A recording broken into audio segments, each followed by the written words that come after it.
For centuries, readers and listeners of Arthurian legends have been drawn to the glittering image of the Round Table, the shining armor of Lancelot, and the mystical allure of the Holy Grail. Yet among these radiant tales stands a darker figure, a presence that unsettles and intrigues. At the same time, the Black Knight. Who was he, and why does his story appear like a shadow, woven into the tapestry of Arthurian mythology? He is not as celebrated as Arthur himself, nor as virtuous as Galahad, but he remains unforgettable, a dark figure who appears suddenly on the path of a hero, blocking the way, testing resolve, and then vanishing back into the mists of legend. To some, he is merely a plot device, a foe to be overcome. To others, he is a deeper archetype, the hidden adversary, the guardian of thresholds, the representation of the soul's own inner battle. The mystery of the Black Knight begins with the name itself. Unlike other knights who are identified by family, kingdom, or virtue, he is stripped of all markers. His only title is a color black, and his role is resistance. He is nameless, faceless, and yet unforgettable. In a medieval world, where heraldry and lineage defined identity, the Black Knight's anonymity makes him both terrifying and fascinating. He could be anyone, and that possibility stirs the imagination. Perhaps he was once a noble fallen into disgrace, perhaps a loyal knight forced into secrecy, or perhaps something far stranger, a supernatural being cloaked in human armor. His mystery makes him more than a man.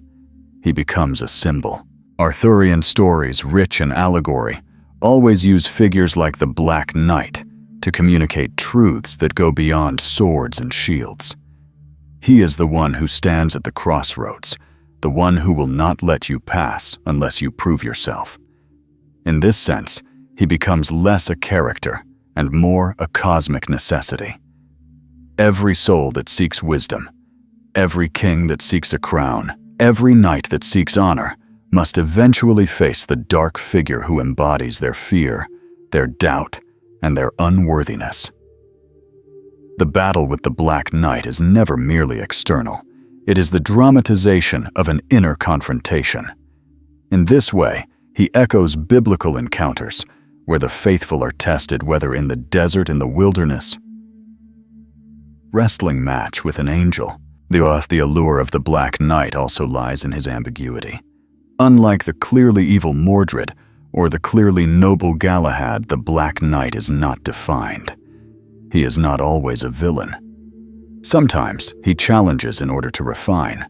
Sometimes he disguises himself to teach humility. Sometimes he represents a truth that the hero has yet to see. Darkness in myth is never simply the absence of light. It is the womb of transformation, the place where change is forged. To face the Black Knight is to enter that crucible, to see if one's armor is merely shining on the outside, or if there is true strength within. This story matters because it speaks to something timeless. We all face our own Black Knight's moments that appear without warning, demanding courage, faith, or humility. They come in the form of trials, betrayals, illnesses, or doubts. Like Arthur's knights, we often expect life to be a linear quest toward triumph, but mythology reminds us that the road is guarded. The dark figure will stand before us, not to destroy us, but to test whether we are ready to advance. The lesson of the Black Knight is not to avoid him, but to recognize him. To understand that the battle against the dark is part of the journey into the light. In this video, we will uncover the full story of the Black Knight. Not only his appearances in Arthurian texts, but the symbolism that makes him one of the most enduring archetypes in Western imagination. We will see how his image connects to biblical themes of testing and judgment, how his black armor communicates meanings of both sin and transformation, and how his shadow continues to shape modern storytelling today. By the end, you may find that the Black Knight is not a villain to fear, but a teacher to respect. He stands as the silent reminder that every great story, whether in scripture or legend, requires us to wrestle with the unknown before we can inherit the promise. To understand the mystery of the Black Knight, we must first step back into the world of Arthurian mythology itself, a universe of stories that emerged in the misty borderlands of history and legend. The Arthurian cycle is not one single tale, but a collection of overlapping narratives recorded by chroniclers, poets, and monks across centuries. Some versions lean more toward history, presenting Arthur as a warlord resisting Saxon invasions in the 5th and 6th centuries. Others move entirely into the realm of myth, presenting him as a messianic king chosen by divine providence to unify Britain. Between these poles lies a mythological tapestry, where knights ride through enchanted forests, where maidens carry prophecies, where swords glow with divine fire, and where quests stretch beyond the borders of ordinary reality. In this world, every character, whether exalted or obscure, carries symbolic weight. Arthur himself is the archetype of the righteous king. Guinevere embodies both beauty and betrayal, and Merlin channels the mystery of prophecy. Into this stage enters the Black Knight, a figure who lacks the clarity of a defined role, yet somehow embodies the essence of the unknown. The cultural landscape of medieval Europe was ripe for a figure like the Black Knight to capture the imagination. Feudal society revolved around the ideals of honor, loyalty, and knightly virtue. Yet it was also haunted by the ever-present reality of violence, betrayal, and spiritual trial. The knight was both protector and aggressor, noble, yet brutal, pious, yet flawed. It is within this paradox that the Black Knight found his home. Unlike the knights of the Round Table, who carried names and reputations that signaled honor, the Black Knight stripped all that away. He was simply black, his armor, his banner, sometimes even his horse. In an age where colors carried profound meaning, black represented more than aesthetic choice. It symbolized mourning sin, death secrecy, or the hidden mysteries of God. This made him a figure of fascination. Was he an enemy to be feared? Or was he an agent of divine testing? The setting of Arthurian mythology was itself liminal, existing at the threshold of real geography and mythical space. Forests in these tales were never just trees. They were places of encounter mystery and danger. Castles were more than stone. They were symbols of order or corruption, depending on who ruled within. Rivers and bridges were thresholds that demanded proof of courage before crossing. Within this enchanted geography, the Black Knight often appeared as a guardian, blocking the way to a castle, challenging a knight at a crossroads, or standing between a hero and his next stage of growth. His appearance was never random. In myth, nothing is coincidence. The Black Knight emerged at the exact moment when a knight's virtue, courage, or faith needed to be tested. To truly appreciate his presence, we need to recognize that Arthurian legends were not mere entertainment. They were moral instruction coded in story. Medieval listeners and readers treated them as mirrors for their own lives. Just as biblical parables used ordinary images to reveal extraordinary truths, so did Arthurian tales use knights and quests to speak about the human soul. The Black Knight was one of those mirrors, reflecting back to the audience the reality of struggle and opposition. He reminded them that to claim honor, one must face resistance. To win truth, one must endure trial. His very anonymity gave him power. Any listener could project their own fears, enemies, or temptations onto his dark figure. He was both universal and personal. This is why the Black Knight mattered so deeply in the Arthurian world. He embodied the side of the knightly path that was not shining or glorious, but shadowed and uncertain. Arthur's kingdom may have been built on ideals of justice, but justice meant little if it was never tested. The knights may have sworn oaths of loyalty, but loyalty meant little if it was never challenged. The Black Knight provided that challenge. He was the necessary adversary, the crucible through which all claims to virtue had to pass. Without him, the Arthurian world would be too clean, too predictable, too shallow.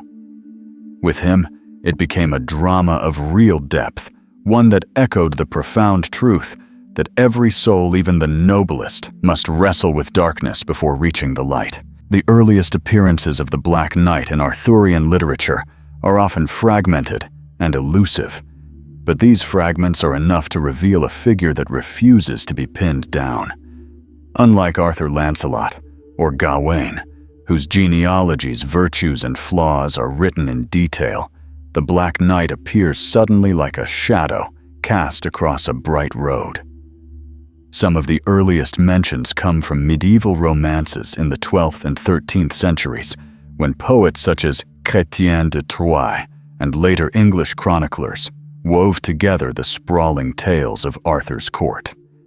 The Black Knight often entered these tales not as a central character, but as an obstacle, a challenger whose very lack of backstory added to the sense of danger. When a knight appeared in full black armor, nameless and unannounced, the audience immediately knew that a test was about to unfold. His anonymity was his power. He could be anyone, even someone the hero thought they knew, and that uncertainty created both tension and symbolic depth. One of the recurring features of these early accounts is the duel at the crossroads. The Black Knight stands silent and immovable, barring the way. He demands no ransom offers, no explanation, but insists on combat. For medieval audiences, this moment resonated deeply.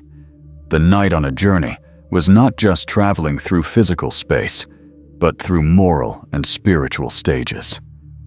The Black Knight at the crossroads became the embodiment of trial. Just as in biblical tradition, a wilderness encounter often served as a proving ground. Think of Jesus tempted in the desert, or Jacob wrestling until dawn. The Black Knight represented that archetypal moment of testing. His challenge was never about winning or losing in the ordinary sense. It was about revealing the truth of the hero's character, whether he was prepared to go further, whether he could hold true under pressure. What makes these early appearances fascinating is how variable they are. In some romances, the Black Knight is a genuine villain, a rogue who disrupts the order of Arthur's world. In others, he is revealed after combat to be a nobleman in disguise, testing the valor of his opponent before revealing his true identity. In still other versions, he is almost supernatural, vanishing after battle like a phantom rather than a man. This fluidity suggests that the Black Knight was not a single fixed character, but an archetype, a narrative role that authors could adapt depending on the message they wished to convey. Just as biblical figures like the accuser or the angel of the Lord could appear in different contexts with shifting layers of meaning, so the Black Knight could embody villainy disguise or divine testing. His meaning was never one-dimensional. The absence of a stable identity also allowed audiences to project their own fears and anxieties onto him. For a knight listening to these tales in a candlelit hall, the Black Knight might represent the rival who could humiliate him at a tournament. For a peasant hearing the story retold, the Black Knight could be the symbol of oppressive lords or unseen spiritual forces. For a monk copying manuscripts, he might be read as a metaphor for sin temptation, or even the devil himself. His blackness armor shield, and often horse, acted as a blank canvas upon which different listeners could paint their own struggles. This made him powerful, not because he was fully defined, but because he was undefined. In this way, The Black Knight's earliest appearances are less about what he does than about what he represents. He is a threshold guardian, a silent test of will and courage. He is also a mirror reflecting the inner condition of the knight who faces him. A hero who fights only for pride may falter before him, while one who fights with humility and faith may pass through. This duality is key. The Black Knight is not there simply to defeat or to be defeated. He is there to reveal. His story is not about his triumphs or his failures, but about the transformation of those who encounter him. In this sense, he belongs to the same mythological family as figures across world traditions: the Sphinx who blocks Oedipus, the angel who blocks Balaam's path, or the shadowy stranger who tests a hero's courage before granting safe passage. Thus, from the very beginning, the Black Knight was more than an incidental figure. He was a mystery, a living question posed to every knight who sought to move forward. His armor was black, not because it represented only death or evil, but because it represented the unknown, the uncharted space of the soul that must be faced before one can claim honor. The early storytellers left him deliberately undefined, because in that undefined space, the audience found themselves. He was the unspoken fear at the edge of the campfire, the shadow at the corner of the tale, the presence that demanded courage. He was, in short, the test that every listener in one way or another knew they too would one day face. The Black Knight emerges most vividly in Arthurian mythology, when he is cast as a challenger, the figure who appears without warning to test the mettle of Arthur's champions. In these episodes, he is less a background presence and more an active force of confrontation, standing as a living embodiment of resistance. Tales often describe him blocking a narrow bridge guarding the approach to a castle, or suddenly riding into a tournament with no banner to declare allegiance. His challenge is simple, but absolute. No one shall pass unless they prove themselves worthy. In this, he recalls the ancient motif of the threshold guardian, a figure whose role is not to destroy, but to reveal whether a hero is ready to advance. The duel itself becomes a kind of ritual, a sacred test, where strength, virtue, and destiny are weighed in the balance. When the Black Knight confronts Lancelot Gawain, or Percival, the clash is never just about steel against steel. It is about uncovering the essence of the knight being tested. A knight who fights with arrogance may find his blows deflected, his confidence shaken.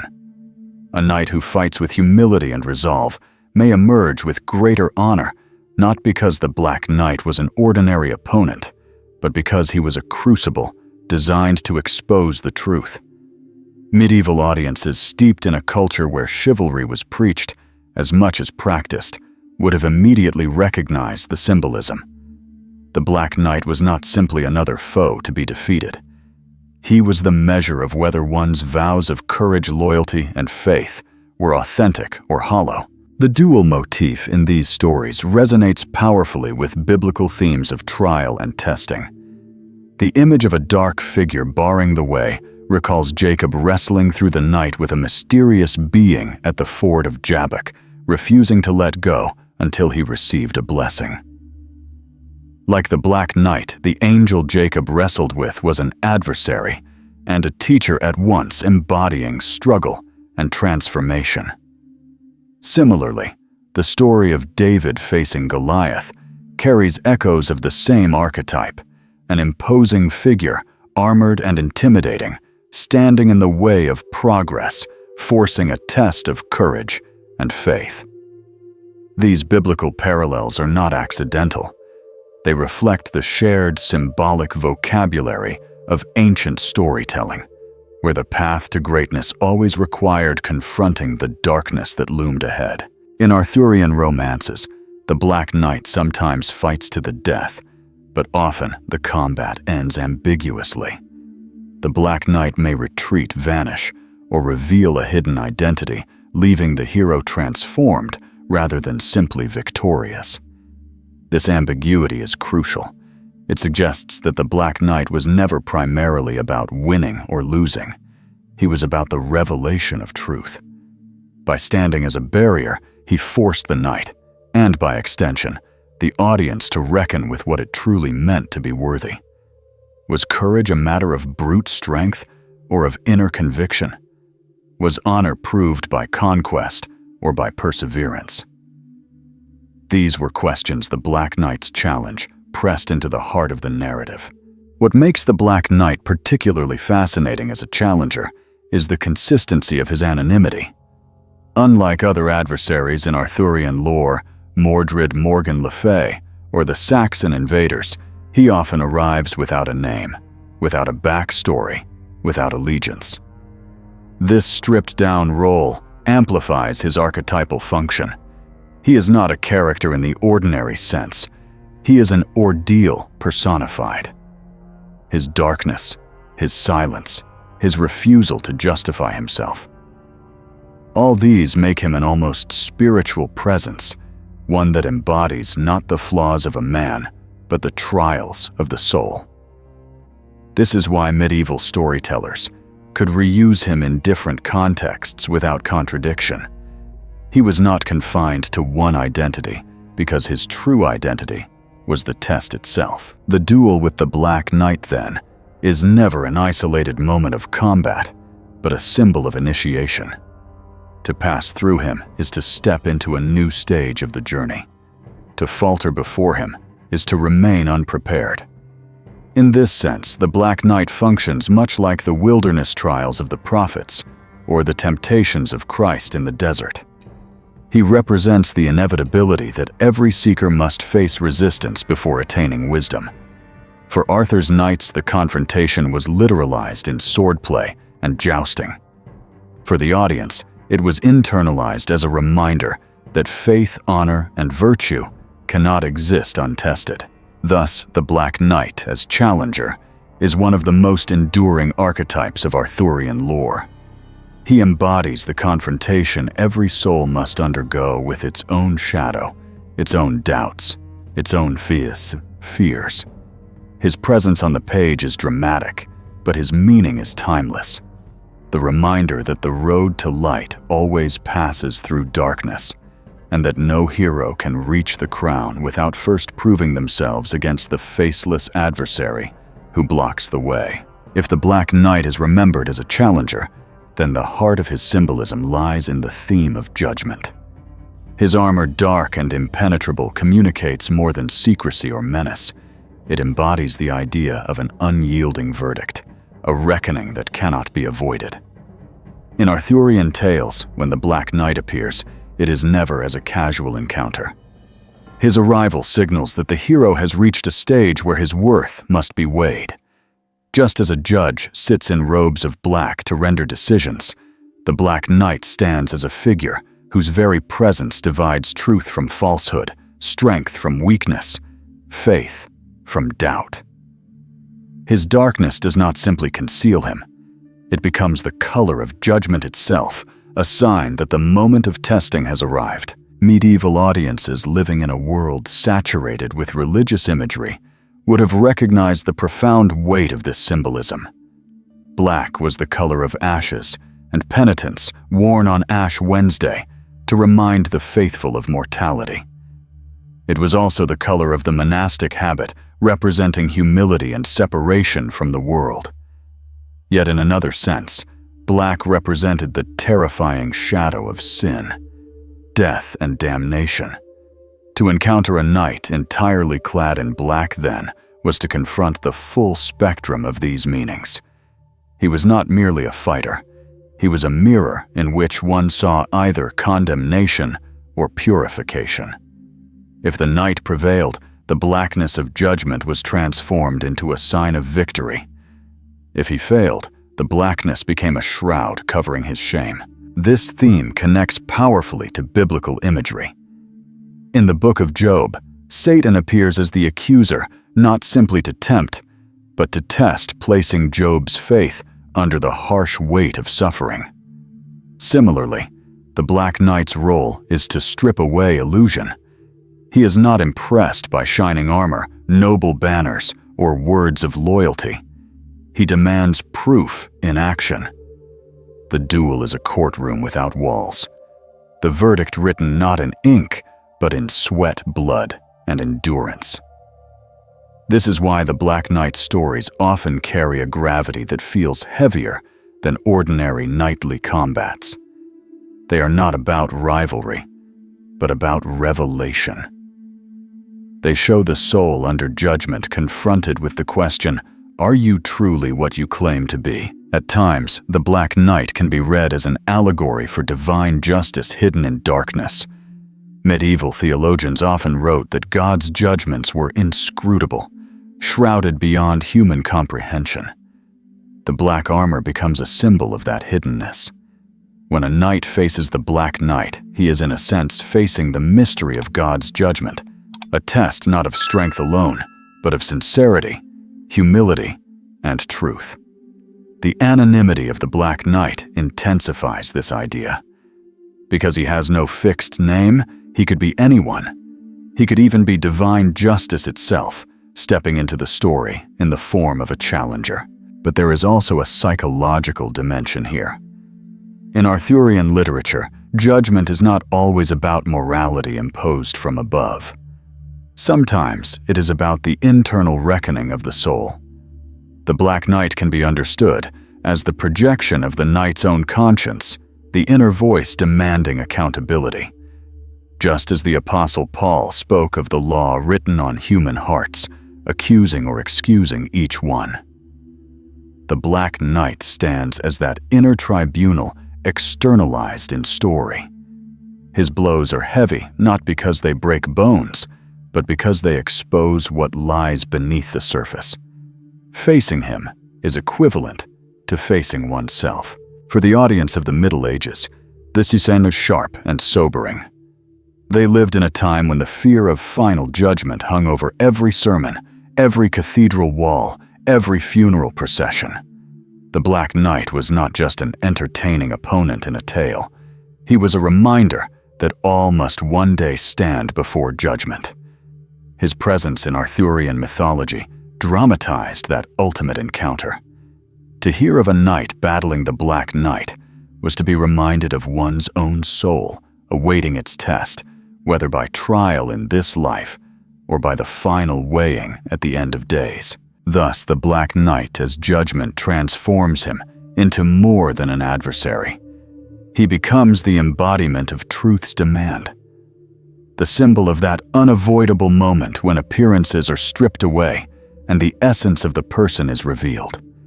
His blackness is not just darkness, but the veil of justice, terrifying, yet necessary.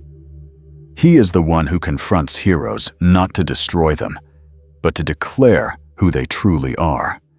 In this sense, he is not only a character of legend, but a profound moral archetype, echoing through scripture theology and the very fabric of the human conscience. Among the many interpretations of the Black Knight, one of the most intriguing is the possibility that he represents Arthur's own shadow. In the language of myth and psychology, the shadow is the hidden part of the self, the qualities one denies, represses, or fears to acknowledge.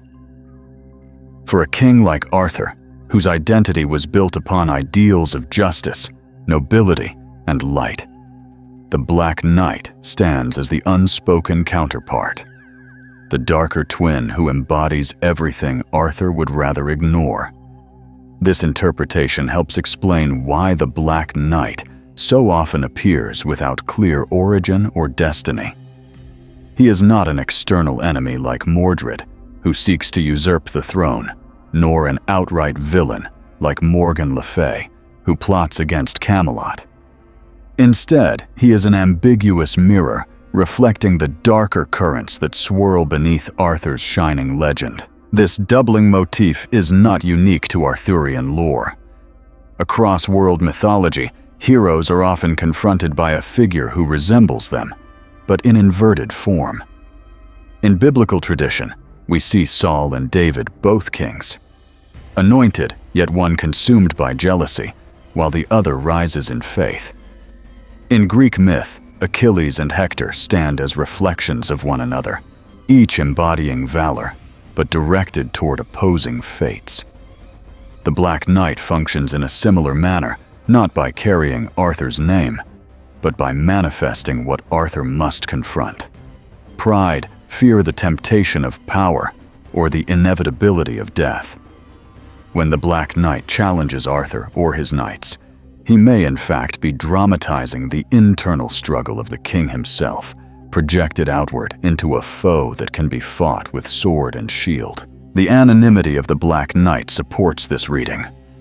Without a lineage, without heraldic symbols, he becomes a blank slate upon which the psyche projects its own hidden realities. His black armor conceals his face, just as the unconscious conceals repressed truths. When Arthur or one of his champions fights the Black Knight, the duel can be read as a symbolic confrontation with the unacknowledged aspects of themselves.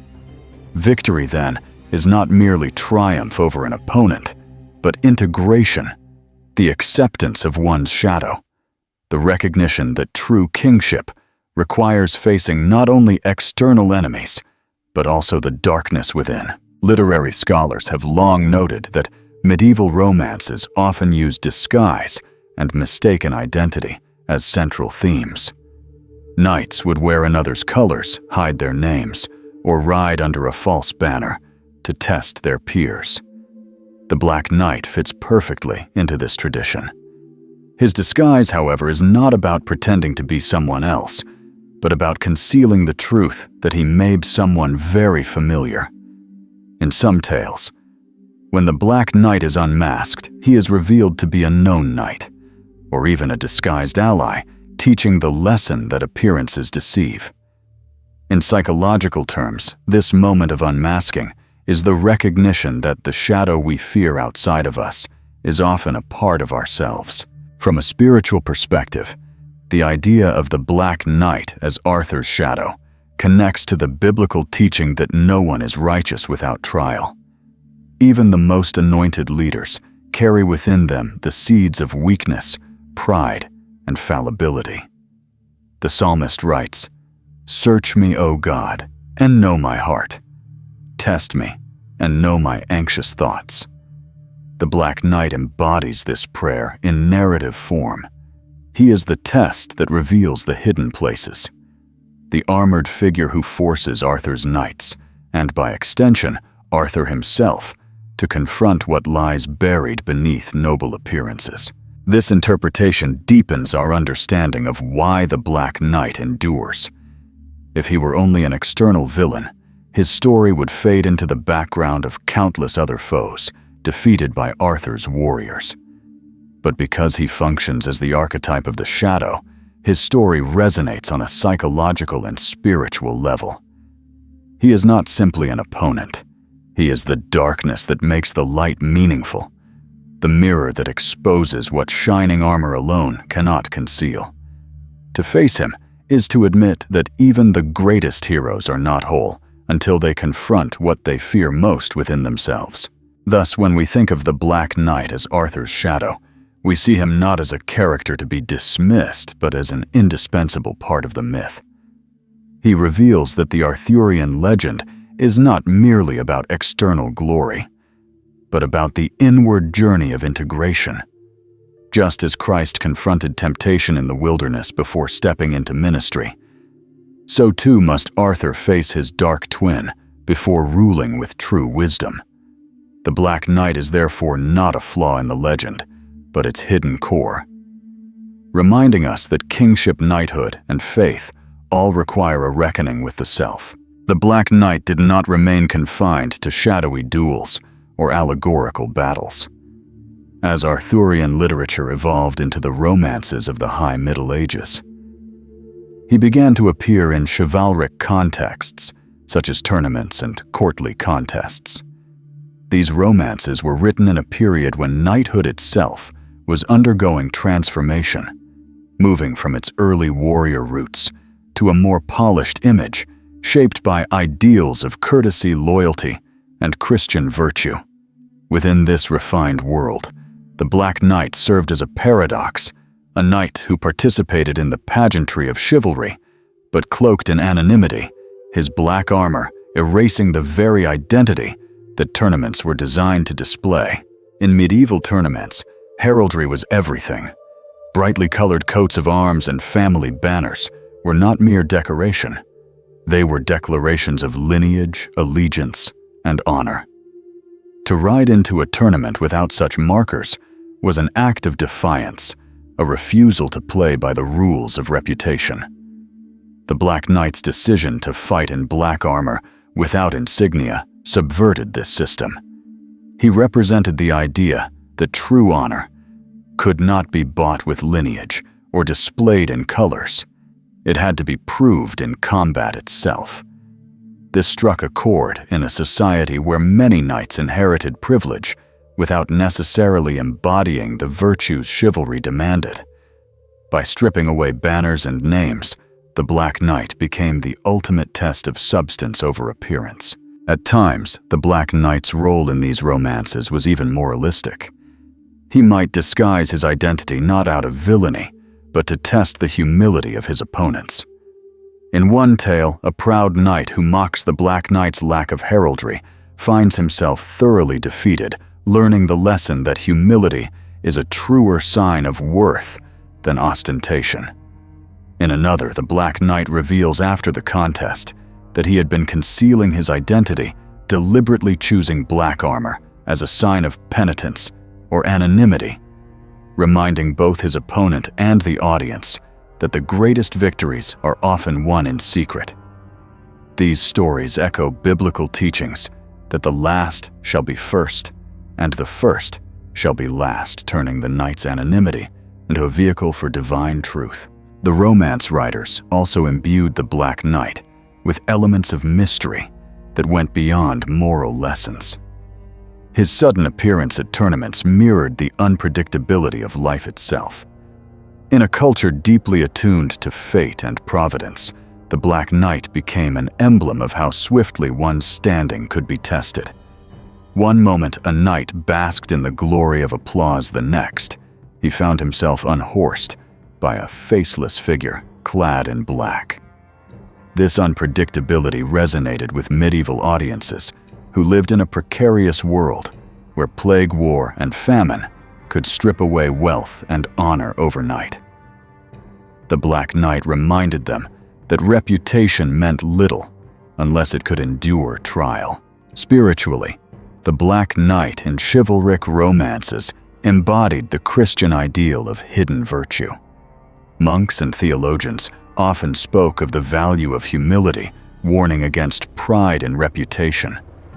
The Black Knight, by fighting anonymously, mirrored the idea of the believer who does not seek human applause, but fights only for the approval of God. This is why, in some stories, he disappears after victory, vanishing without claiming reward. His anonymity becomes a sermon in action, preaching that the pursuit of glory is secondary to the pursuit of truth. At the same time, the figure of the Black Knight introduced tension into the chivalric world. Was he noble or dishonorable?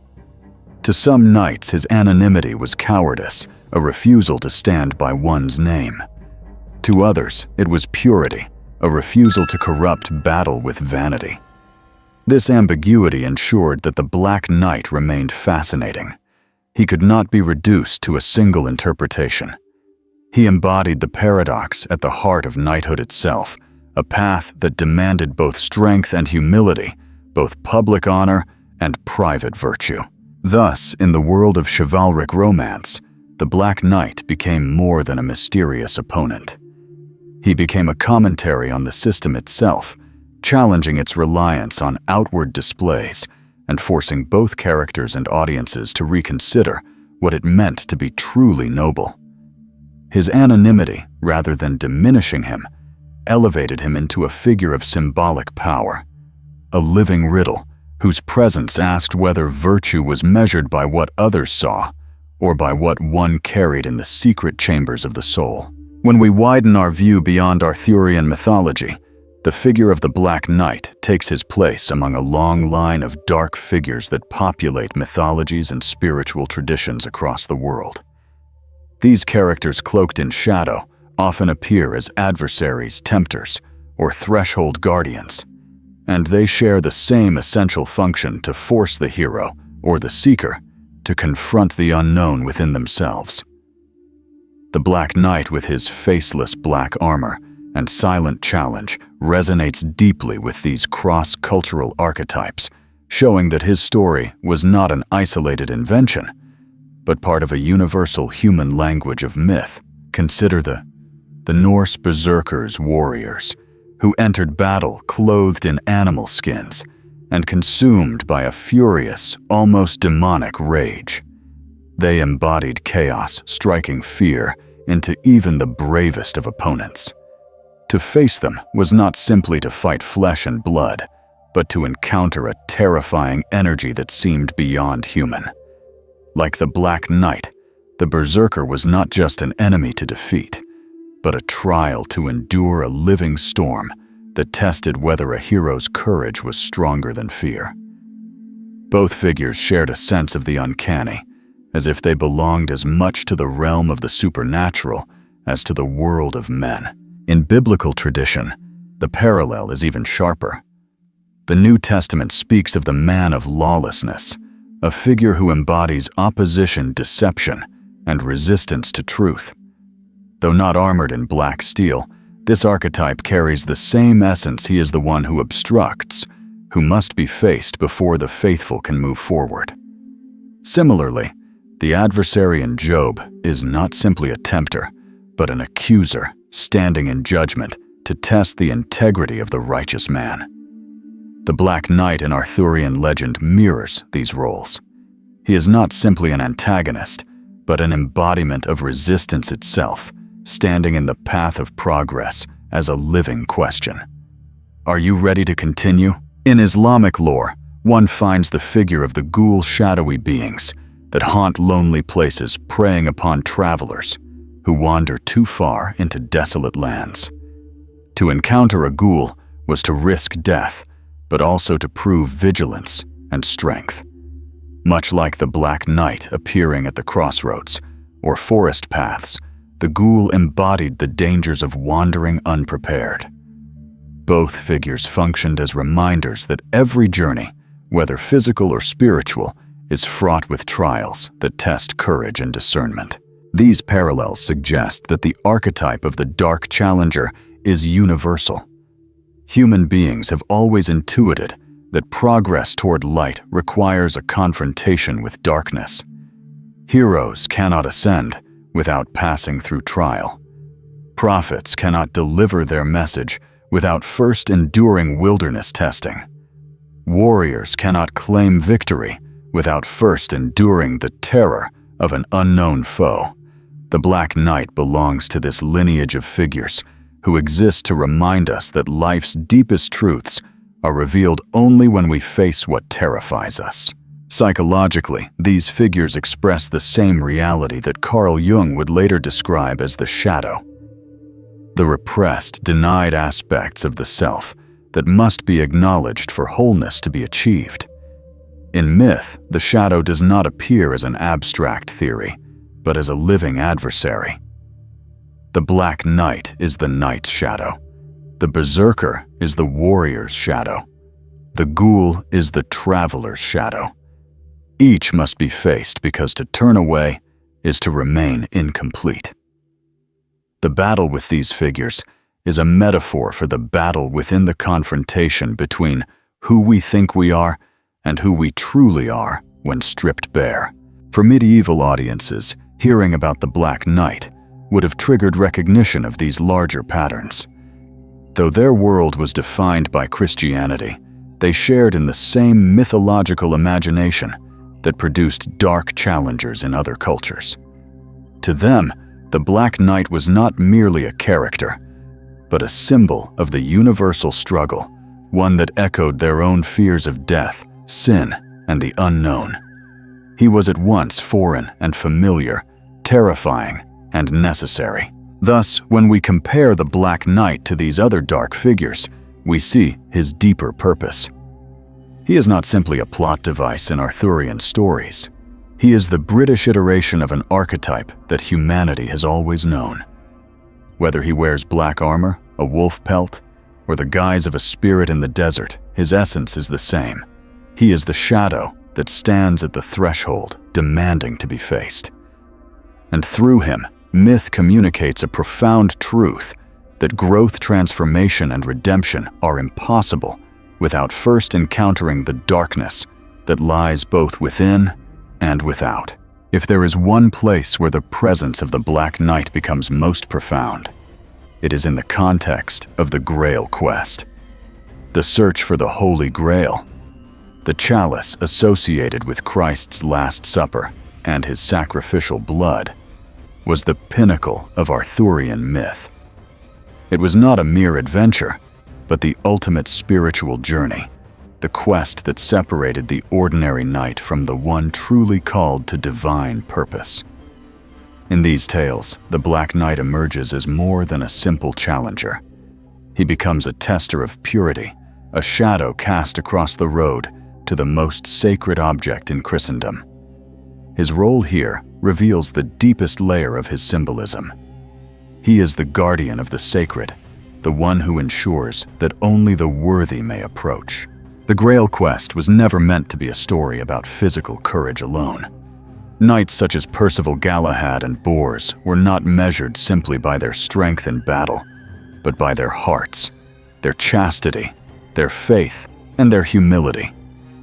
The Black Knight often appeared in this narrative space as the embodiment of everything that could disqualify a seeker. He might tempt with pride, provoke with violence, or stand in the way as a relentless adversary. For those knights whose motives were impure, who sought the Grail for glory, for fame, or for personal gain, the Black Knight was the inevitable roadblock, ensuring that their flaws were exposed before they could advance further. In this sense, he functioned less as an enemy and more as a divine filter. The connection to biblical imagery here is unmistakable. Just as the cherubim with flaming swords guarded the way back into Eden, barring the unworthy from the tree of life, so too does the Black Knight guard the Grail. His black armor reflects the mystery of God's hidden will, the judgment that cannot be or bypassed. He does not yield to fine words or clever strategies. Only a heart aligned with truth can withstand his test. In this way, the Grail quest dramatizes the great biblical theme that the kingdom of God cannot be seized by force, but must be received in purity of spirit. In some tales, the Black Knight confronts knights like Percival, not simply with sword, but with riddles, questions or challenges that force them to examine their motives. His opposition takes the form of both physical resistance and moral testing. This mirrors the New Testament teaching that trials come not only from outward enemies, but from within, from the testing of desires, intentions, and faith. When Galahad, the purest of knights, advances on the Grail, he is able to pass through these trials because his heart is untainted. Others, like Lancelot, brave and mighty though they are, falter because their inner flaws are revealed under the Black Knight's shadow. The Grail quest is a story of thresholds, and the Black Knight is the guardian of those thresholds. He forces the knights to recognize that divine mysteries cannot be accessed by external strength alone. His blackness emphasizes this truth. What lies ahead is hidden, veiled not to be unveiled by force, but by grace. The very color of his armor teaches the lesson that the path to divine illumination passes first through obscurity. Only those who can endure the darkness without turning away will be rewarded with the light of revelation. For medieval audiences, this symbolism was deeply compelling. The Grail represented salvation itself, the ultimate encounter with Christ. To imagine a dark figure standing in the way was to be reminded of their own spiritual struggles, the temptations and trials that stood between them and grace. Just as knights trembled before the faceless Black Knight, so too did believers recognize the weight of their own sins, the obstacles in their hearts that needed to be confronted before they could draw near to God. The Black Knight's presence in the Grail stories demonstrates that he was never a mere ornament of Arthurian lore. He was the very essence of the trial that precedes transformation. By facing him, the knights learned whether their quest was driven by pride or by purity. By overcoming him, they showed themselves ready to approach the sacred. And for the audience, his story was a reminder that every seeker of truth must pass through the same crucible: the encounter with the shadow, the testing of the heart, the acceptance that the road to the Grail is also the road through judgment. The symbolism of the Black Knight cannot be separated from the color he wears. In the medieval imagination, color was never arbitrary.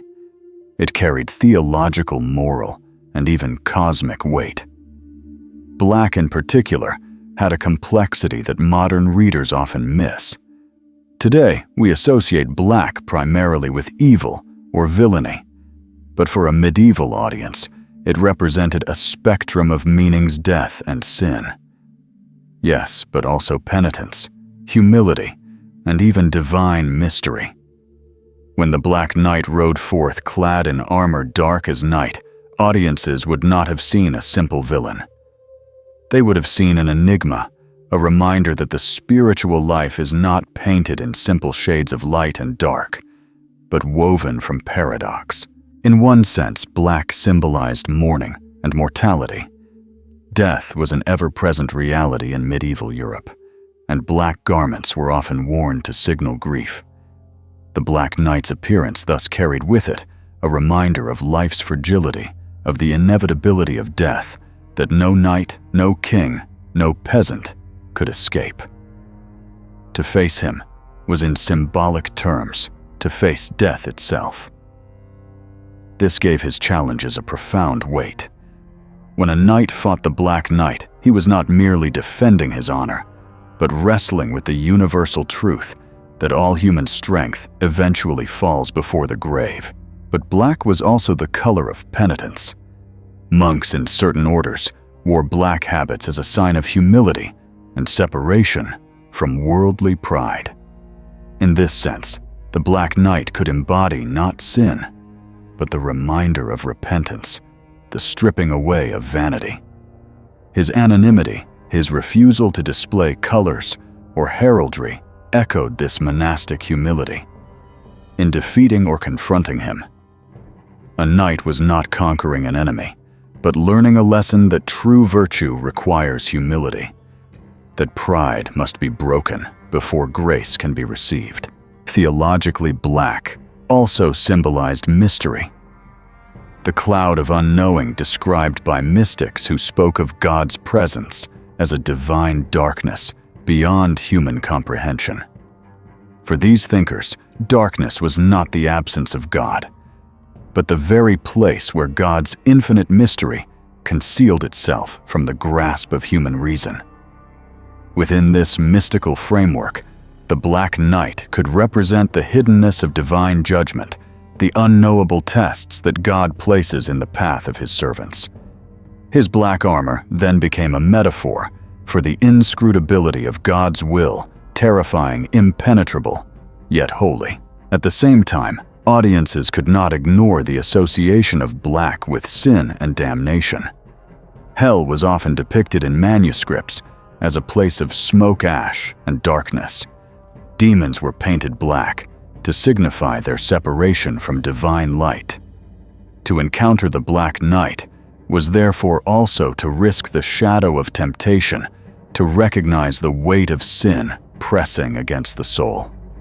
This dual meaning, black as both penitence and perdition, made the Black Knight's symbolism deeply ambiguous. Was he an enemy to resist or a teacher to heed? Was he sin incarnate or divine judgment cloaked in darkness? The uncertainty kept audiences on edge, reminding them that life itself is never clear-cut that every trial may conceal either danger or grace. The Black Knight's black horse and black shield reinforced this imagery. In medieval symbolism, the horse represented the passions powerful necessary, but dangerous when uncontrolled. To ride a black horse suggested mastery of the darker impulses, or conversely, submission to them. The black shield, meanwhile, was a paradox, a defensive emblem that revealed nothing of identity. It proclaimed secrecy, the refusal to be known, the silence of mystery.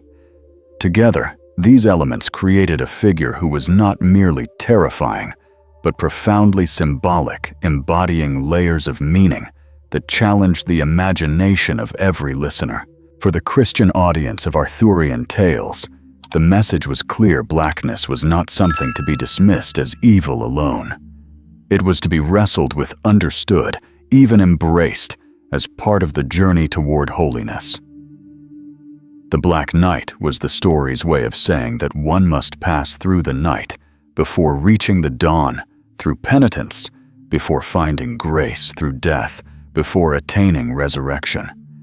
His armor was black because every soul must face its own shadow, its own mortality, its own hidden flaws, before standing in the light.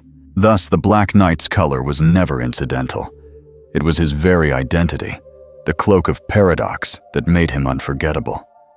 To see him ride forth was to be reminded of sin, death, humility, and mystery all at once. And to fight him was to step into that paradox, to learn through struggle that blackness is not the end, but the necessary passage on the way to truth. The question often arises, was the Black Knight purely a creature of myth? Or did his image draw inspiration from real figures in medieval history?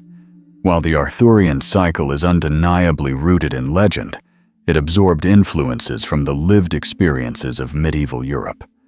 Knights clad in dark or black armor did exist, and their reputations often carried an aura of mystery and dread. By tracing these historical echoes, we can see how the image of the Black Knight may have emerged not only from the imagination of poets, but from the lived reality of the battlefield. In medieval chronicles, there are mentions of warriors known for their blackened armor, either forged from darker metals or painted to stand out in tournaments and war. Armorers sometimes treated steel to create a darker sheen, both for practical reasons of preservation and for psychological effect. Imagine the sight of a mounted knight charging into combat, his armor gleaming not with silver brightness, but with shadowy black, his banner absent, his identity concealed. For soldiers accustomed to reading heraldry on the field, this anonymity would have been unsettling. Fear often magnifies itself in mystery, and a faceless black-armored warrior would embody terror itself. One historical figure, often compared to the archetype of the Black Knight, is Edward of Woodstock, known as the Black Prince. Though his epithet came after his death, possibly referring to the color of his armor or to his ruthless campaigns in France, the association of a darkly armored nobleman with fear and power is striking. The Black Prince was no myth. He was a celebrated warrior whose image lingered in the medieval imagination. It is not difficult to see how stories of such a figure could bleed into the mythic template of the Black Knight, turning history into allegory. Other knights too deliberately chose anonymity in tournaments by riding under plain colors, sometimes black to heighten drama. Disguise was a common motif in chivalric culture, and the choice of black as a disguise carried symbolic weight. Unlike bright colors that proclaimed lineage and pride, black concealed. It turned the knight into an enigma, someone whose skill had to be proven on the field rather than assumed by name or reputation. This practice blurred the line between historical tournaments and literary invention. The audiences who thrilled at hearing tales of the Black Knight would have already been aware of real men who used such disguises. The Crusades also played a role in shaping this imagery. Encounters with warriors from distant lands, often depicted in dark armor, or cloaks, fueled European imaginations with visions of shadowy opponents. Chroniclers sometimes exaggerated their appearance, painting them as demonic or spectral. These accounts mingled with local lore, feeding into the archetype of a faceless dark warrior who came from beyond the borders of the known world. In a time when travel and warfare constantly exposed Europeans to new cultures, the blending of fear and fascination with the unknown knight was inevitable. But perhaps the most powerful historical inspiration came not from individual figures, but from the psychological atmosphere of medieval life. The battlefield itself was a place of anonymity. In the chaos of combat phases, where hidden banners fell and knights could become indistinguishable, save for the dark shadow of armor advancing in the dust and blood. For storytellers condensing this experience into a single figure, the Black Knight captured the fear of the unknown adversary, the moment when death rides toward you, faceless and relentless. It is history distilled into symbol. Thus, the Black Knight's roots stretch across both myth and history. He may never have existed as a single person, but he was shaped by real practices: dark armor, disguise, anonymity in tournaments, and the terror of faceless foes in war. The mythological Black Knight absorbed all these influences and elevated them into an archetype. He became more than any one knight could ever be, a figure who embodied both the historical reality of medieval combat and the timeless symbolism of trial and testing. To see him ride into a story was to feel the weight of history and legend collapse into one unforgettable image. The figure of the Black Knight takes on even greater depth when examined through the lens of Christian allegory. Medieval authors rarely told stories for entertainment alone. They layered their narratives with moral and spiritual significance. Within this framework, the Black Knight emerges not simply as a mysterious challenger, but as an emblem of the spiritual adversary, an externalized representation of temptation, sin, or even the devil himself. His battles with Arthur's knights can thus be read as symbolic reenactments of the believer's own struggles in the life of faith. One common allegorical reading interprets the Black Knight as the embodiment of temptation. His sudden appearance, his dark anonymity, and his insistence on combat parallel the way temptation often confronts a person unannounced, without explanation, demanding a choice. Just as the knight must either fight or yield, so the believer must either resist temptation or fall before it. His black armor serves as a symbol of the allure of sin, impenetrable, daunting, seemingly invincible. Yet just as knights who fought with courage and faith could overcome him, so too was the lesson clear. With God's strength, the believer could resist even the most overwhelming temptation. Another interpretation casts the Black Knight as the accuser, echoing the biblical figure of Satan, who stands before God to challenge the righteousness of his servants. In this light, the Black Knight's role is not simply to defeat, but to expose, to test whether the knight's virtues are genuine or superficial. He becomes a narrative expression of the words from 1 Peter, "Your adversary. The devil prowls around like a roaring lion, seeking someone to devour." When knights fell before him, the lesson was stark sin and pride make one vulnerable. When they stood firm, the victory became a testament to perseverance in faith. There is also a penitential reading of the Black Knight. His anonymity and dark armor mirror the monastic ideal of dying to self-renouncing pride and embracing humility. In this allegorical framework, he represents not external evil, but the inner process of stripping away false identity. By fighting him, the knight symbolically battles his own pride, ambition, or lust for glory. If he succeeds, he emerges purified. better prepared for service to God and King. This interpretation echoes the Pauline teaching that the Christian life is a race, a fight, a struggle against both external and internal forces. The Black Knight dramatizes this struggle in story form, making abstract theology tangible for audiences who might never read scripture, but who eagerly absorbed tales of Arthur and his companions. What makes the Black Knight especially powerful as Christian allegory is his ambiguity. Unlike clear villains, he can represent different spiritual realities depending on the context.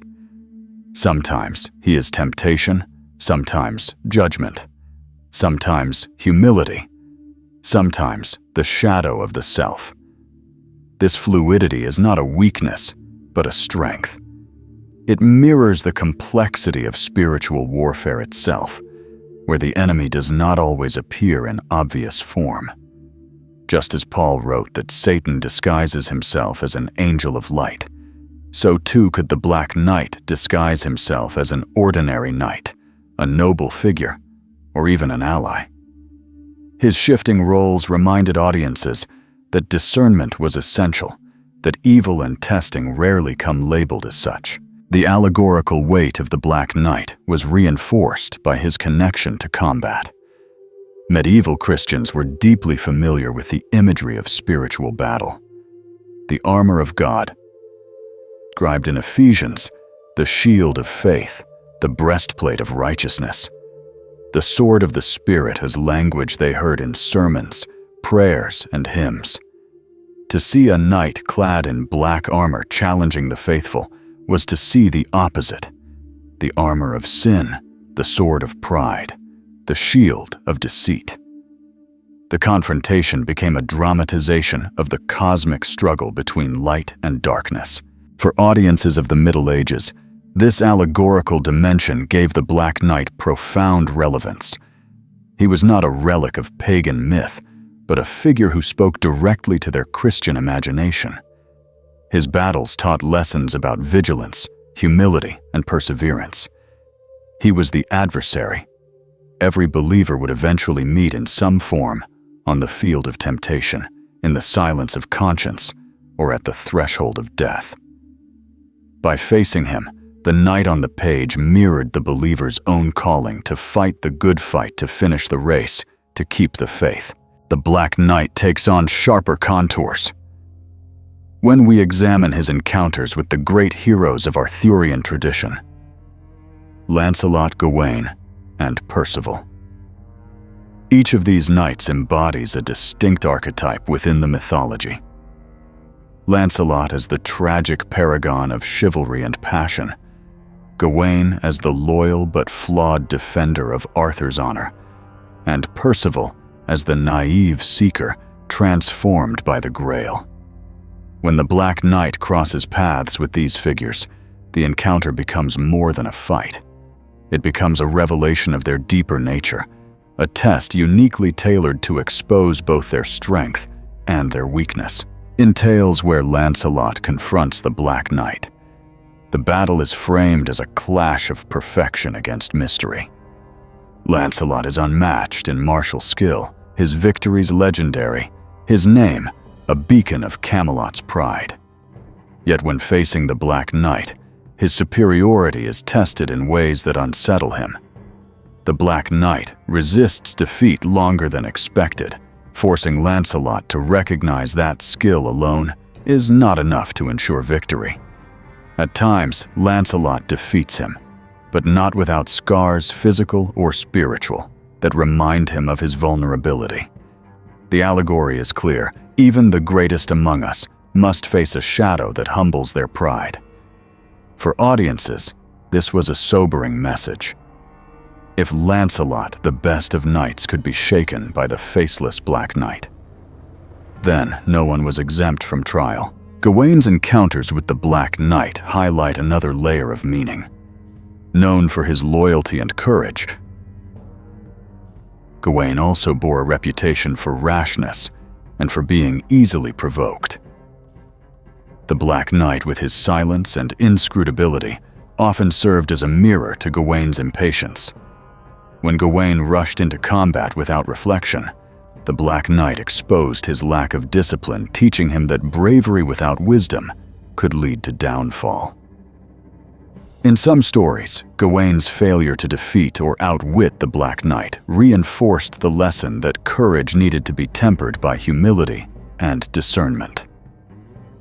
The audience, many of whom lived in a culture where rash violence led to feuds and ruin, would have recognized this moral, immediately true strength requires self-mastery. Percival's confrontation with the Black Knight is perhaps the most spiritually charged.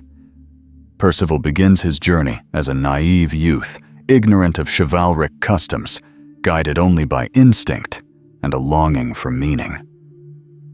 When he meets the Black Knight, the encounter serves as a symbolic rite of passage. The battle strips away his innocence, forcing him to confront the reality of death, sin, and struggle. Unlike Lancelot, who represents the seasoned knight, or Gawain, who embodies flawed loyalty, Percival's meeting with the Black Knight dramatizes the awakening of a soul.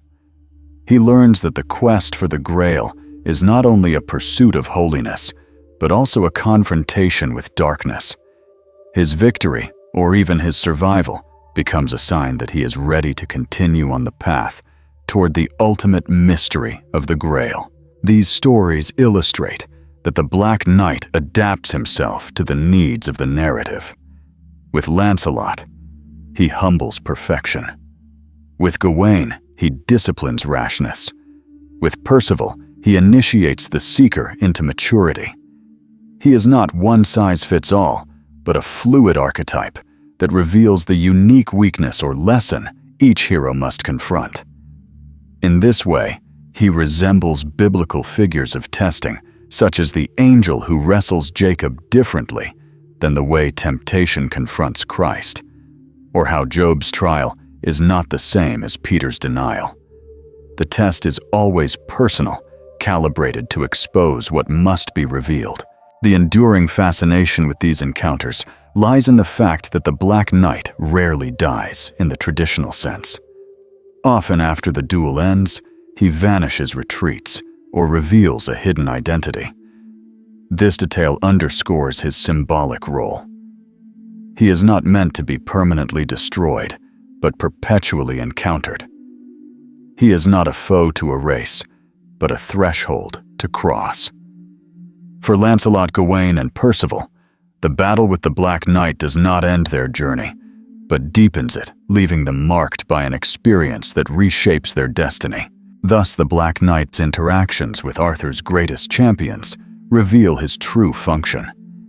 He is not a side character, but a crucible. Tailored to each knight's soul, his anonymity allows him to shift forms.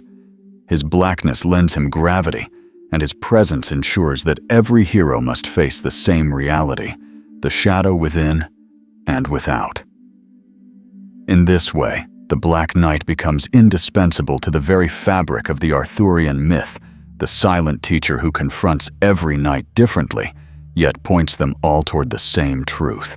The Black Knight did not remain confined to the grand cycles of Arthurian romance. He also appeared in the cultural world of medieval moralities plays and allegorical performances. These plays, often staged in churches or public squares, were designed to instruct as much as to entertain. They dramatized spiritual truths, moral struggles, and biblical lessons in ways that common audiences could easily grasp.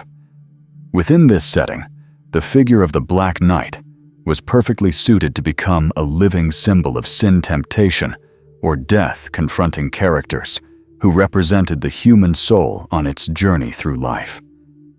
His facelessness, his black armor, and his role as a challenger made him an embodiment of the forces every Christian was warned to resist. In these performances, the Black Knight often stood opposite figures like Virtue Faith or the Pilgrim. He might tempt the pilgrim to abandon his path, mock the weaknesses of faith, or fight against the angelic forces that sought to lead the soul to salvation. Unlike in Arthurian tales, where his battles were fought with swords and lances here, His struggle was overtly allegorical.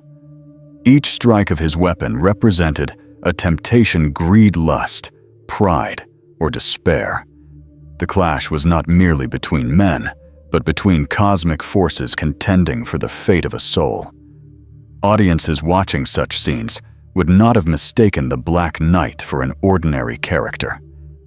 He was the visible form of the invisible adversary that every sermon warned them about: the devil prowling the world, deceiving the flesh, weakening. This theatrical adaptation highlights how flexible the Black Knight was as a symbol. He could shift seamlessly from the forests of Arthur's Britain to the moral stage of a village square. In both contexts, he served the same essential purpose: to confront, to test, to reveal. His blackness reinforced his meaning. To medieval eyes, black was not only the color of mourning and sin, but also the absence of light, a reminder of the soul's peril if cut off from God. Thus, when the Black Knight strode across the stage, audiences were not merely entertained. They were being taught a lesson about vigilance and repentance. The connection to biblical allegory here is unmistakable. In many morality plays, the Black Knight functioned as the accuser, a dramatized version of Satan. In the Book of Job, or the tempter in the wilderness narratives of the Gospels, his task was to test whether the soul, like Job or Christ, would remain faithful under trial. Sometimes he won, dragging the soul down into despair, which served as a warning to the audience. Other times, he was defeated by the intervention of Christ Mary, or the saints, offering hope that divine aid was always near for those who resisted temptation.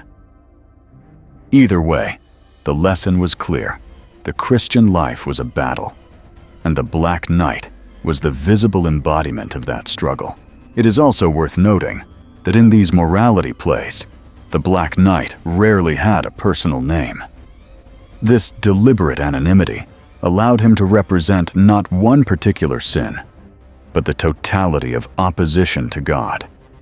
He was pride one moment, despair the next, greed in another scene. His facelessness gave him the ability to become whatever the play required, reinforcing the truth that temptation itself is protean shifting and always adapting to the weaknesses of each soul. The audience watching him knew that he was not a figure confined to the stage. He was the living reminder of the struggles awaiting them outside the church walls. The impact of these performances cannot be overstated. In a largely illiterate society, plays were sermons in action. They reached the heart through sight and sound, embedding truths that words alone could not always carry. The Black Knight in morality plays thus became one of the most effective preachers of vigilance. He preached without words, through his armor, his menace, his unyielding challenge. He was not a villain to despise so much as an adversary to fear, respect, and ultimately overcome with faith. By examining these plays, we see how the Black Knight transcended the boundaries of Arthurian romance and became a wider cultural symbol of the medieval Christian imagination. He was the adversary on the battlefield, the challenger at the crossroads, and the dark figure on the stage of salvation history. Wherever he appeared, his message was the same: the soul must be tested, the faithful must be vigilant, and the path to God is always marked by the shadow that must be faced. One of the most striking roles the Black Knight assumes in Arthurian tradition is that of a guardian of thresholds. He is not merely an adversary met in open battle, but the figure who blocks the way at liminal spaces, bridges forest paths, or the gates of castles. These thresholds are never ordinary.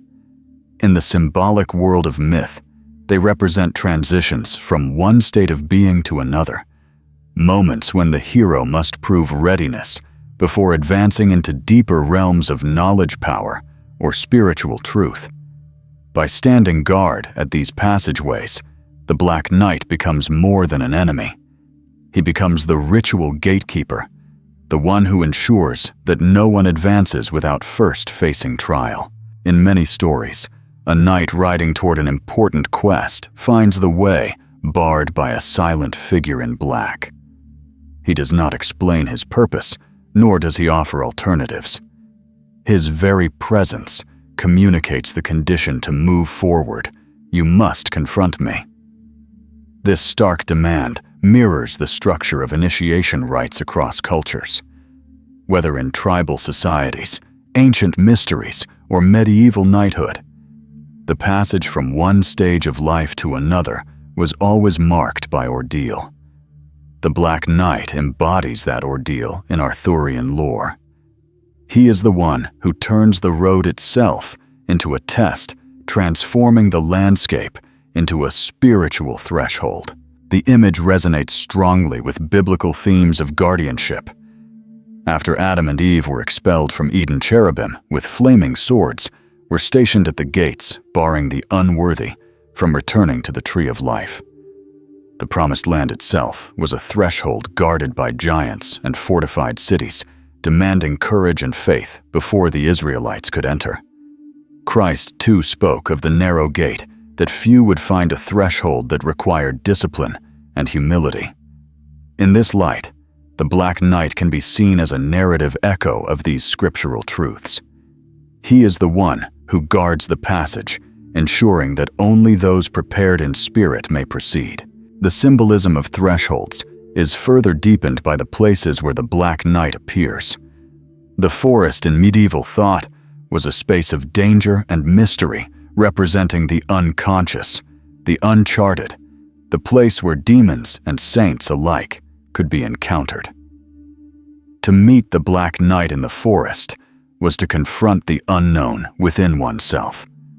Similarly, bridges symbolize transition between lands, between states of being, between ignorance and knowledge. To guard a bridge was to test whether the traveler was ready to cross into a new reality. Castles, too, were more than fortresses. They symbolized realms of power, often spiritual in nature. For the Black Knight to bar the entrance to a castle was to guard the entry into deeper mysteries, preventing the unprepared from rushing in. This role as guardian makes the Black Knight a paradoxical figure. On the surface, he is an obstacle to be overcome. Yet on a deeper level, he is also a protector. By testing knights before they pass, he prevents the unworthy from entering sacred or dangerous spaces unprepared. His opposition is therefore a form of hidden service. He does not simply resist, he preserves the sanctity of what lies beyond. This paradox transforms him from villain into reluctant ally. In forcing knights to prove themselves, he ensures that the higher realms remain pure, guarded from corruption. For the audience of the Middle Ages, this was not a foreign concept. They lived in a world where access to holy places was tightly controlled, where pilgrimage required preparation, where sacraments demanded confession and penance. Nothing sacred was granted without testing. The Black Knight dramatized this reality in mythic form. He was the armored sentinel who reminded them that every journey worth taking passes through trial. His facelessness made him universal. He could be encountered by any knight at any time, because every soul faces its own guarded thresholds. In this way, the Black Knight's role as guardian of thresholds deepens his significance in Arthurian lore. He is not merely an enemy, but an archetype of transition, the one who turns passage into initiation. By standing at the liminal spaces, he reminds us that there is no advancement without struggle, no entry into mystery without courage, and no encounter with the sacred without first confronting the shadow that guards its gate. Among the most fascinating dimensions of the Black Knight myth is the theme of transformation, particularly in stories where he is defeated unmasked or revealed to be more than he first appeared. Unlike villains who perish dramatically, the Black Knight often ends his role in mystery.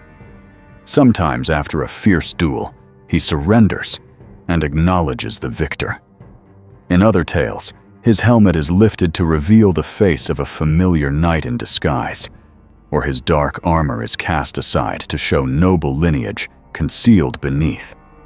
These revelations shift the narrative from one of simple conflict to one of transformation, in which the Black Knight becomes not merely an adversary, but an instrument of growth for those who confront him.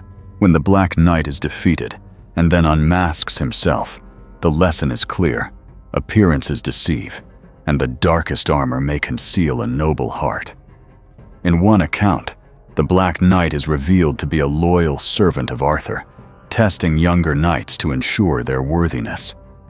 In another, he is shown as a penitent nobleman who donned black armor as a sign of mourning or repentance, choosing to fight anonymously until his soul was at peace. In both cases, the transformation is not just about the knight himself, but about the one who faced him. The victor realizes that the battle was never about hatred or enmity, but about growth, humility, and the stripping away of false assumptions. This theme resonates deeply with biblical imagery, where opponents are often revealed as messengers in disguise. Jacob wrestled with what he thought was a man, only to discover it was an angel. The disciples on the road to Emmaus walked with a stranger only to realize it was Christ himself. The Black Knight fits within this archetype of hidden identity. His darkness and menace are the outer shell, but beneath lies the possibility of revelation, even grace. The encounter is therefore less about destruction and more about unveiling, turning the duel into a spiritual initiation. At times, the Black Knight's defeat symbolizes the transformation of the hero. By conquering him, the knight demonstrates mastery not only of arms, but of himself. The Black Knight is a crucible, and victory marks the passage into a higher stage of maturity. Gawain, Lancelot, or Percival emerge from these encounters, changed, tempered by the recognition that darkness can be faced and overcome. The Black Knight disappears, but his impact endures, shaping the destiny of those who survived his trial. This narrative pattern reinforces the truth that transformation is not achieved by avoiding the shadow, but by confronting it directly. There are also stories where the Black Knight himself undergoes redemption. Defeat humbles him, leading him to renounce pride or violence. In these cases, his black armor is cast off, symbolizing the shedding of sin or despair. He joins Arthur's fellowship, or serves the victor with loyalty, his darkness transformed into light. Such tales embody the Christian theme of repentance, reminding audiences that no soul is beyond redemption. Even the faceless knight in black could be reclaimed, his transformation serving as hope for those who felt lost in their own struggles. The unmasking motif also carried a powerful moral for medieval audiences. Never judge solely by appearance. A knight in shining armor might hide corruption, while one clad in black might conceal nobility. This lesson mirrored Christ's own teachings about hypocrisy and humility: the Pharisees who looked righteous but were corrupt inside, and the sinners who in their repentance were closer to God. The Black Knight's transformation therefore reminded listeners that truth lies beneath the surface, and that discernment requires more than the eye can see. Ultimately, the theme of transformation in the Black Knight's story elevates him beyond the role of a mere antagonist. He becomes an agent of revelation, one who both transforms others and is transformed himself. His defeat is never final destruction, but a doorway into deeper truth, both for the knight who conquers him and for the audience who contemplates the meaning of his black armor and hidden face. The lesson endures: every shadow conceals the possibility of light, and every adversary may be the herald of transformation. As Arthurian legend evolved into later centuries, the figure of the Black Knight did not vanish, but instead adapted to the cultural imagination of each new age. During the Renaissance, when chivalric tales were still retold, but increasingly filtered through humanist and Christian moral frameworks, the Black Knight shifted from being merely a mysterious challenger to becoming a more symbolic figure of hidden truth. In some retellings, he was cast as a moral foil, a figure whose dark anonymity forced knights and audiences alike to reflect on the contrast between earthly glory and eternal salvation. His presence in these stories suggests that the archetype was too compelling to fade away. He became a flexible canvas on which each generation painted its own anxieties, virtues, and fears. In Renaissance adaptations, the fascination with disguise and identity deepened. The Black Knight's facelessness resonated with the period's obsession with masks plays and the tension between appearance and reality. Authors used him to remind readers that what is hidden often carries more truth than what is displayed. In an age when pageantry and courtly spectacle dominated, the Black Knight was a disruptive presence, stripping away pretense. He arrived without heraldry, forcing knights to win by substance rather than reputation. This mirrored the Renaissance critique of empty vanity and hollow honor, urging audiences to pursue genuine virtue instead of shallow appearances. His image also endured in visual art and heraldry. Renaissance manuscripts and paintings sometimes depicted knights clad in black armor as symbols of death, fate, or divine mystery. These images often blurred the line between the historical knight and the mythic Black Knight, showing that audiences of the period still associated black-clad warriors with the tension between mortality and transcendence. Armor itself, increasingly ceremonial in function, carried a symbolic weight, and blackened armor was often linked to the sobering realities of death and the grave. The Black Knight thus survived as a cultural reminder that every triumph must be measured against the inevitability of mortality. Literary shifts also brought him into dialogue with broader European traditions. In Spanish and Italian romances, dark knights appeared as enigmatic challengers, sometimes noblemen in disguise, and sometimes demonic figures sent to test the faithful.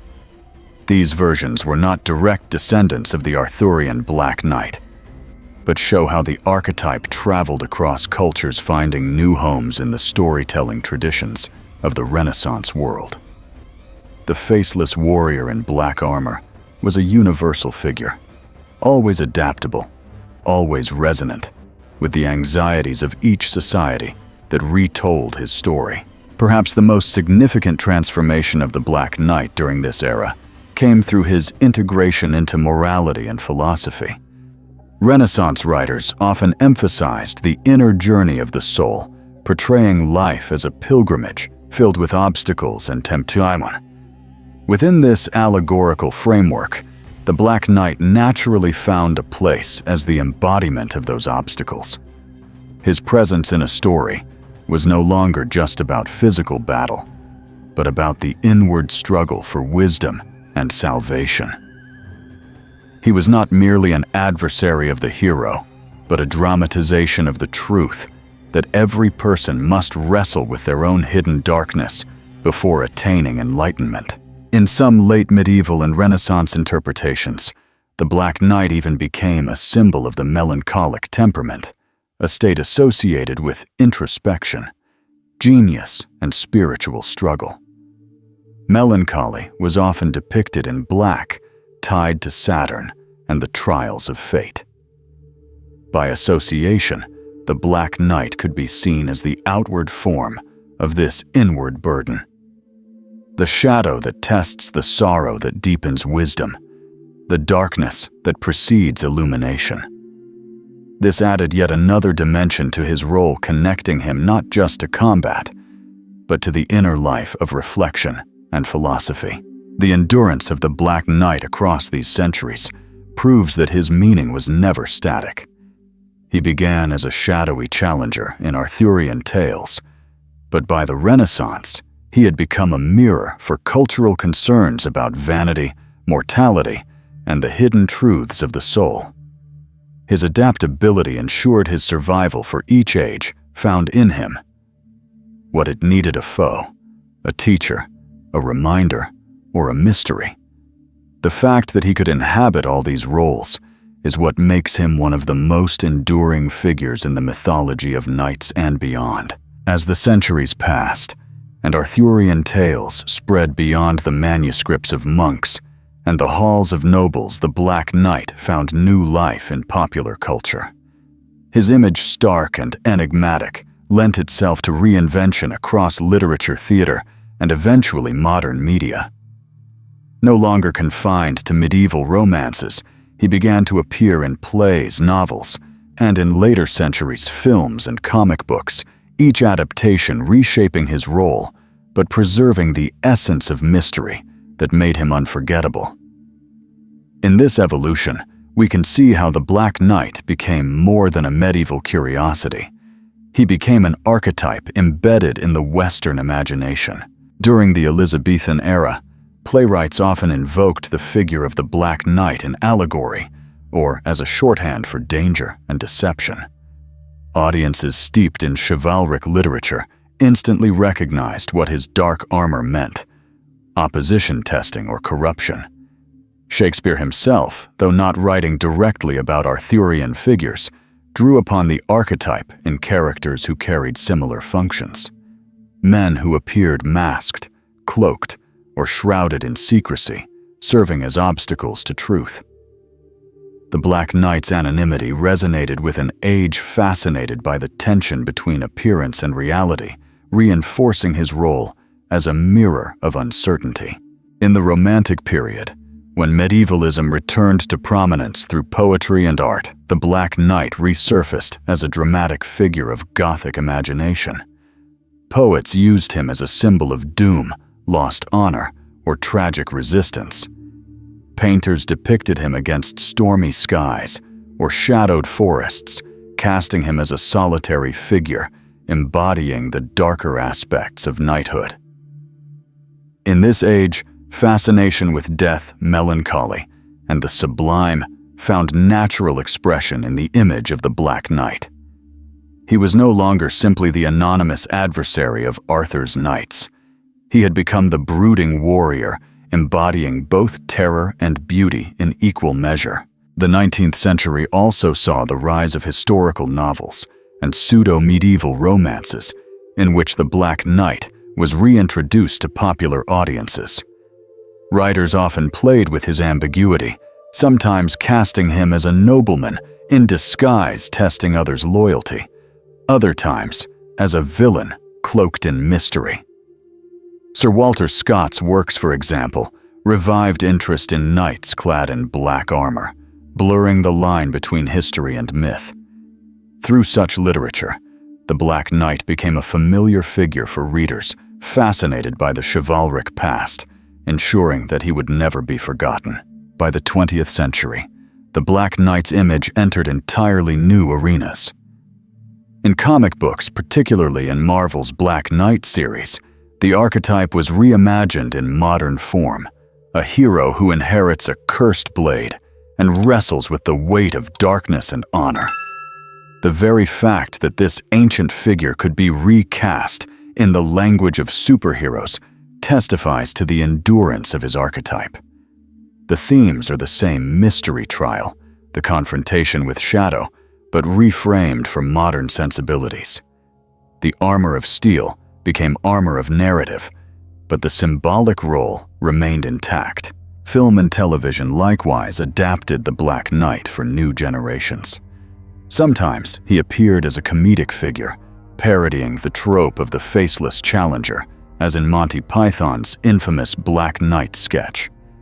At other times, he was portrayed as a menacing villain, embodying fear and death in stories that borrowed from Arthurian motifs. Even in parody, however, his presence confirmed the power of the archetype. One does not parody what is forgotten.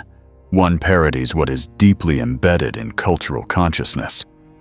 The Black Knight had become so universally recognizable that his mere image could summon laughter, dread, or reflection. What is striking across these adaptations is that the essence of the Black Knight remains unchanged. Whether tragic, comic, villainous, or heroic, he continues to embody the confrontation with shadow, the testing of courage, and the ambiguity of identity.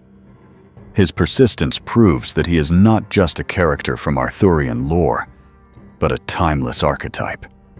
He survives because every generation still recognizes the truth he represents, that each journey requires a moment of testing, that every hero must face the darkness, and that what is hidden is often what matters most. The Black Knight, when seen through the lens of personal and collective spirituality, offers more than just a story of duels and disguises. He becomes a mirror for our own inner struggles, a timeless allegory of the trials that believers and seekers must endure in order to grow. While he emerges from the soil of Arthurian myth, his message extends beyond medieval castles and enchanted forests. The Black Knight teaches us about the reality of shadow, in the Christian walk, the necessity of trial, in the pursuit of wisdom, and the profound truth that darkness often precedes revelation. On a personal level, the Black Knight can be seen as the embodiment of the inner battles that define spiritual life. Each of us carries within a shadow our fears, doubts, unconfessed sins, and the temptations that pull us away from what is true.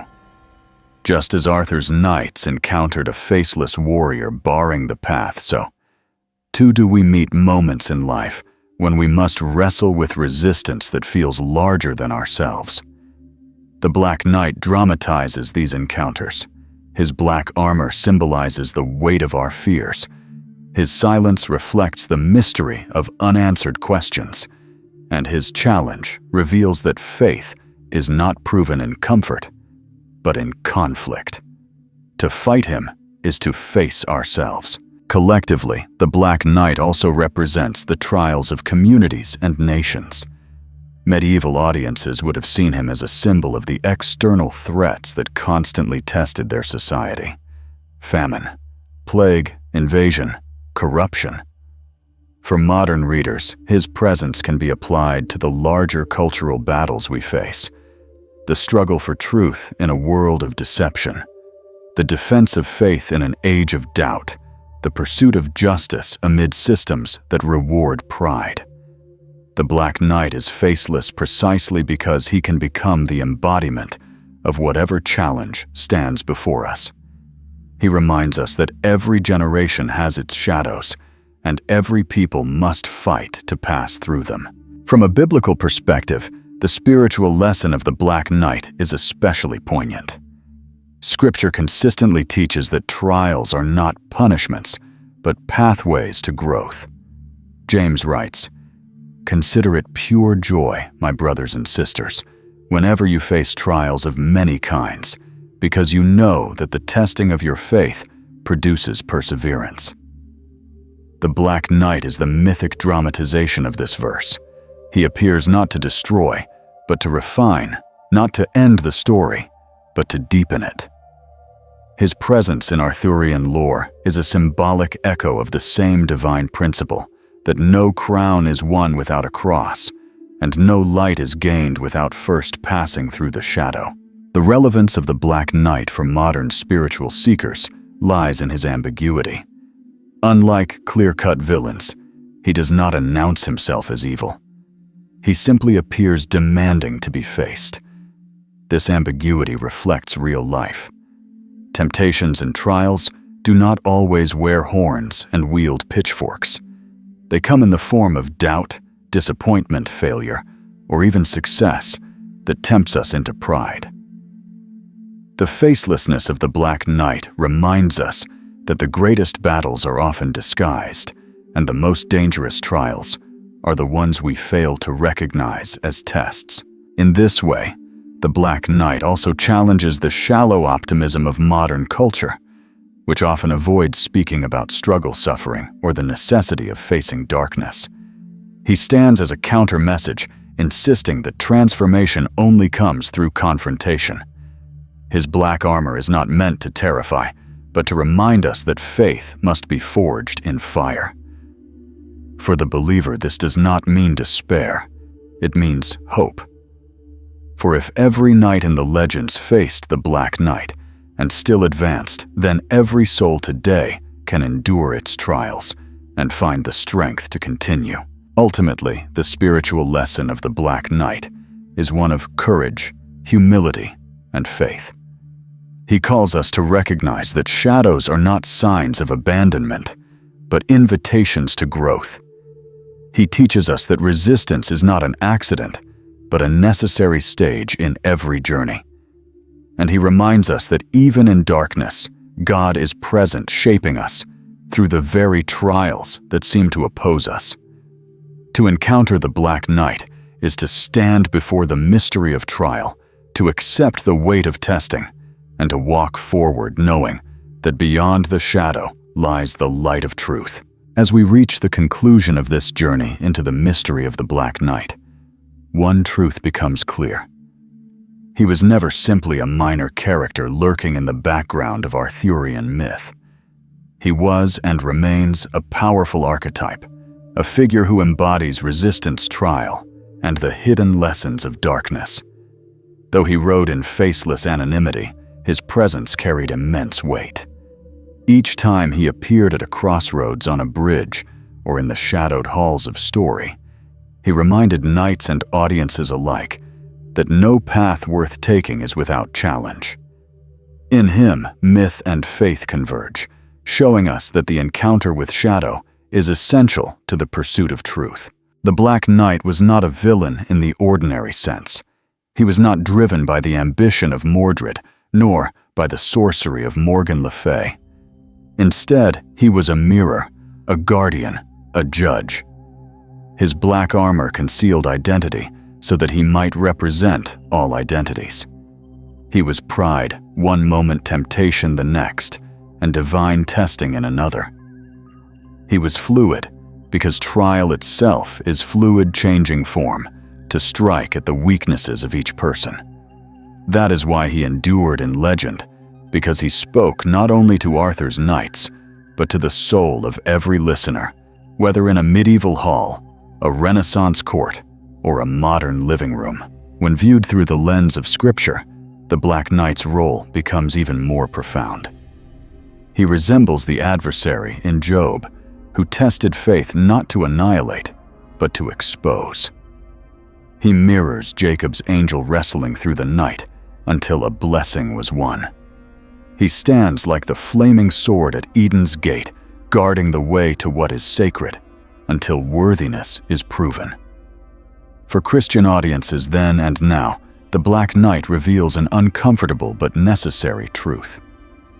The journey to salvation, to holiness, to wisdom, always requires trial. Without darkness, light is shallow. Without resistance, faith is untested. Without the Black Knight, no knight and no believer can be truly prepared for the kingdom. His legacy in literature and culture also proves his timelessness. From morality plays to Renaissance poetry, from Gothic paintings to modern comics and films, the Black Knight refuses to fade. Each generation reinvents him because each generation still faces its own shadows. In some eras, he became a symbol of melancholy and mortality. In others, he was parody. A dark figure mocked precisely because he was so well known. Today, he continues to inspire, whether as a hero cursed by darkness or as a villain embodying fear. Yet beneath all the adaptations, the core remains the same. The Black Knight is the trial, the crucible, the necessary shadow on the road to light. What then does his story mean for us today? It means that when we encounter our own Black Knights, our fears, our doubts, our struggles, we should not despair. We should recognize them as part of the path. They are not accidents, but thresholds. They stand in the way not to halt us forever, but to demand that we grow. They strip away illusion, force us to dig deeper, and prepare us for what lies ahead. Every setback, every temptation, every dark night of the soul is in its own way an encounter with the Black Knight. And like the knights of Arthur's court, we must meet him with faith, courage, and perseverance. So as this tale closes, let the image of the Black Knight linger, not as a figure of fear, but as a teacher in shadow. He reminds us that the Christian life is not a path of ease, but a road of trial, that every threshold is guarded, and that every victory is won. Only after facing the faceless adversary who blocks the way. The next time life confronts you with uncertainty, with resistance, with the dark weight of struggle, remember this legend. The Black Knight has always been there, waiting at the crossroads, silent and unyielding. But those who face him discover not only their own strength, but the grace that carries them beyond. The shadow is not the end, it is the passage to the dawn.